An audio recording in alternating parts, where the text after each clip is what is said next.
Right, trying out the problem of the day.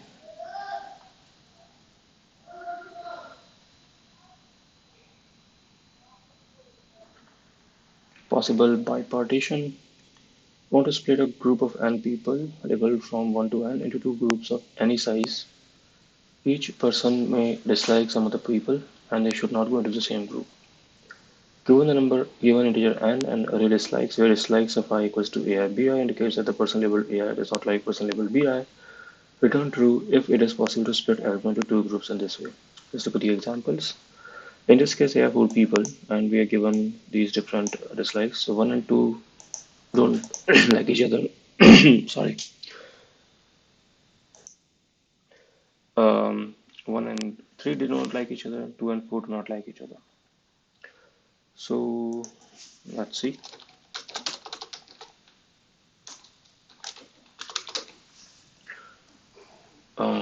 So 1 and 2 do not like each other. That means I put 1 in one group, 2 in another group. Okay, let's put it here. Right. 1 and 3 do not like each other, so 3 will come here. 2 and 4 do not like each other, so 4 can come here, and it works. Okay, let's look at the other example. If there is more, there is this 1, 2, 1, 3, and 2, 3. 1 and 2 are in separate, 1 and 3, so that means 3 has to be in the other one. 2 and 3, but 2 and 3 already in the same group. That's a problem. Okay, moving on. 1 and 2 have to be different. 2 and 3.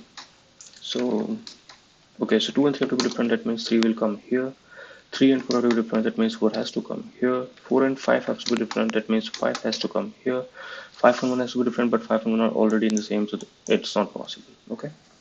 And now how do we think about this? So, we have to divide the groups into two parts, and we have to see if there is a conflict arising. Like if I already put, for example, I put 5 in this, and now later on I get information that says 5 and 1 have to be in separate, but it can't be because so it means there is a conflict. So if such a conflict arises, then I have to say it's not possible. If no conflict arises, I can just keep on putting people like that. Then it's fine. Now, there's one thing to consider, which is like let's say the case is something like there is one or two don't like each other, and then I get information about saying, hey, 5 and 4 do not like each other. I process that first, right? And then I process the information, say which says so based on this, let's say based on this, I put 1 here, 2 here. For 4 and 5, you see, it does not depend upon any of 1 and 2. So now 5 and 4 are actually independent. But let's say if I put 5 here and 4 here, right? Then let's say there is a thing that says, hey, 1 and 5 can't be together. And then when I say 1, but 1 and 5 I have put together. So that means I have to change this. So what I mean by that is, it's always better to process the edges or the dislikes only based off of the nodes that I have processed so far. So if I have processed 1 and 2, then I would want to see first how to finish up on 1 and 2, right? So I'm getting a sense of graph here. So if I can make a graph out of all of these 1 and 2, 2, 3. So if I create all of these as edges and then I first process. So if I create it out of, then I will first process 1, 2. Then because I'm 1 and 2, then I will first process 1 and 5. So in which case I would put 1 and 5. And now because I have 5, then I can process 5 and 4, and I'll put 4 here, right? So I have to process in a graph form, like a DFS or something like that. So so let's say I create a graph representation of the edges, and then I just do DFS, and basically what I have to ensure that there have to be two sets. So I will begin with one guy, and I will give it, assign it some group. Then all its neighbors, I have to assign different group, right? And let's say while doing this traversal, if I have assigned a node as group one, and then I go through all its neighbors, and I find any neighbor which already has a group one assigned, then it's a problem. There's a conflict. But if I never find such a conflict, then it's completely fine. So for example, let's look back at this 1, 2, 1, 3, and 2, 3 example again.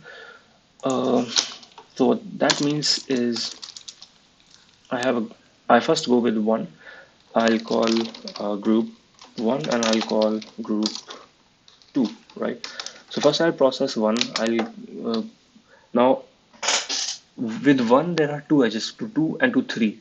So both of them I will assign, because currently they're being assigned any group. I will both of them assign group 2 to them, 2 and 3.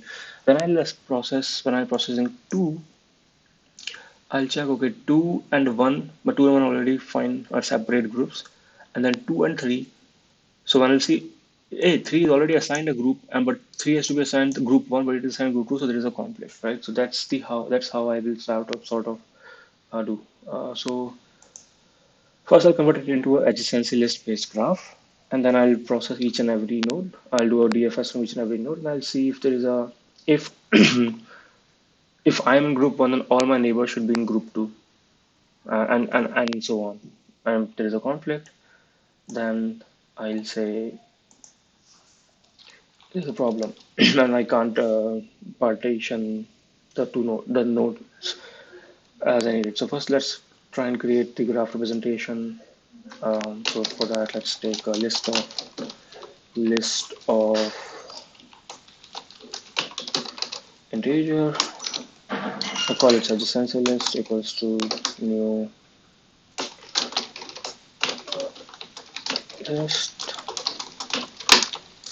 Now, think there are n nodes labeled from 1 to n, but okay, arrays are usually from 0 to n. So what I'll do is I'll take one extra node, 0, and I'll do as an equals to n and I plus plus. So I can do the indexing from 1 to n, and I'll ignore 0. And here I do adjacency list. So for I'm on creating a list of lists, so new. Okay, so I have a list of lists, and all the lists is empty. Like I have a first list which is just all the lists, and each of those lists is currently empty. Now I'll go through a dislikes array. So for each dislike pair in the dislikes array, the dislike pair is also an one-dimensional array. I'll get the two nodes. So A equals to dislike of 0 and B equals to dislike of 1. Then I'll create this edge in the adjacency list of A. I will add B, and in the adjacency list of B, I will add A. Right, and now I have to do DFS from all of these. Now I want to first say, so let's take a group. What is the assigned group? So group equals to new integer size n plus 1, and then now I'll go through each of the valid nodes, and I will check. I have to do DFS only if it's not already assigned a group. So if group of I is not equals to 0, then I have to check if there is a conflict. Let's say I find conflict, and I pass in what? So I'll pass in index, I'll pass in dislikes, I'll pass in the group array. And if there is a conflict, then it's not possible. And if I don't find any conflicts, then it's possible, right? Okay, so now let's try and solve for this as conflict. So you go index, you go instead of the dislikes array, I think we created this adjacency list, so let's pass that. So here I'll pass the adjacency list instead, and then I have the group array. Now I come to a node, I want to see if it's already visited. How do I keep track of that? That will be from the group array, but which group number I have to assign to it? How do I know that? So let's pass that as well. So sorry. So to begin with, if this is a distinct, like it's a separate component, then you can assign any group. So let's call group one, right? So this is a group number that has to be assigned if it's not already assigned, basically. Or I expect this, right? So now here, first thing is if the group of index, if it's not zero, that means this guy has already been visited and it has a group which is already assigned. Now, there are two cases here. One is if the group is actually this group number which you wanted to assign, then there is no problem, all good. So there is no conflict, no conflict. But if it's assigned a different group number, the other group number, then there is a conflict, right? So we don't want that to be the case. And the other case is if you are here, that means we have never visited this. This is the first time we are visiting it. So we assign the group to the value that we wanted to. And now its neighbors have to have a different group. So for the neighbor, I'll do group number equals to, uh, if it is 1, I'll make it 2. If it was 2, I'll make it 1, right? And now I'll go through each and every neighbor. So each neighbor in the adjacency list of index, I'll again do if I get a conflict, so neighbor adjacency list group and group number is this. So if I get a conflict, then you just return right away, short circuit, return true. Eventually, if you don't get a conflict, return false. Yeah, that's it. So let's run the code and see.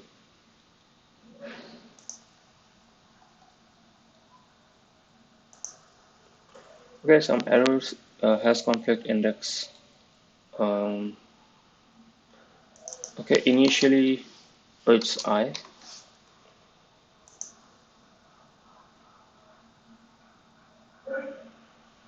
Okay, let's submit.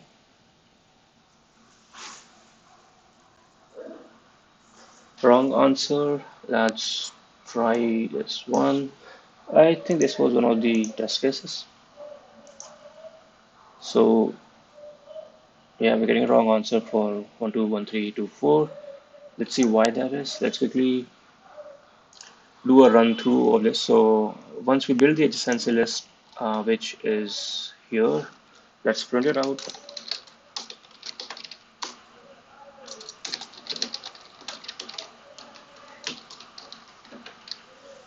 Uh, so I think this is already getting the wrong answer, right? So, or no, which one is getting the wrong answer?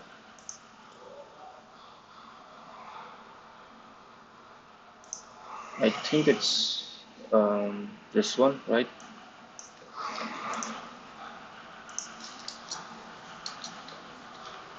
So run code. And so the adjacency list is 1 has problem with 2 and 3, 2 has problem with 1 and 3. Let's see. 1 has problem with 2 and 3. So 1, 2, 3 is a different group. And then 2 has problem with 1 and 3, which is where the conflict should arise right away. So output, okay. Uh,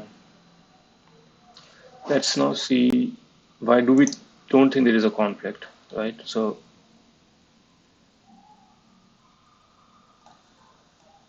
a group will always be 0 to begin with, and I'm initially assigning the group to 1.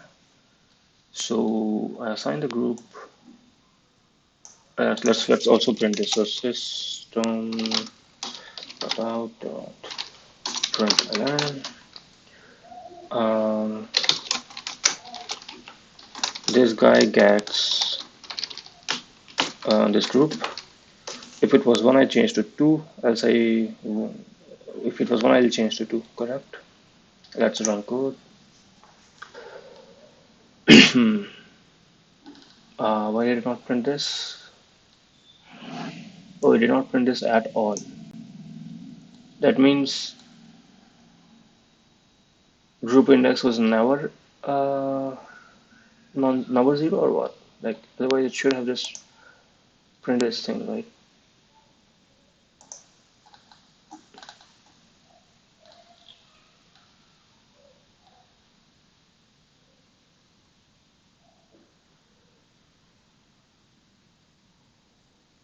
What's happening? I think it is just, oh, my bad. Okay.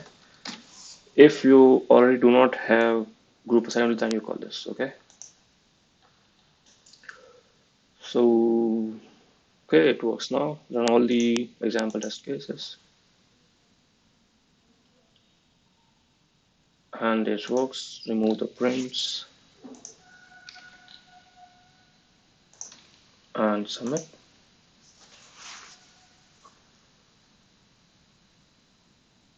All right.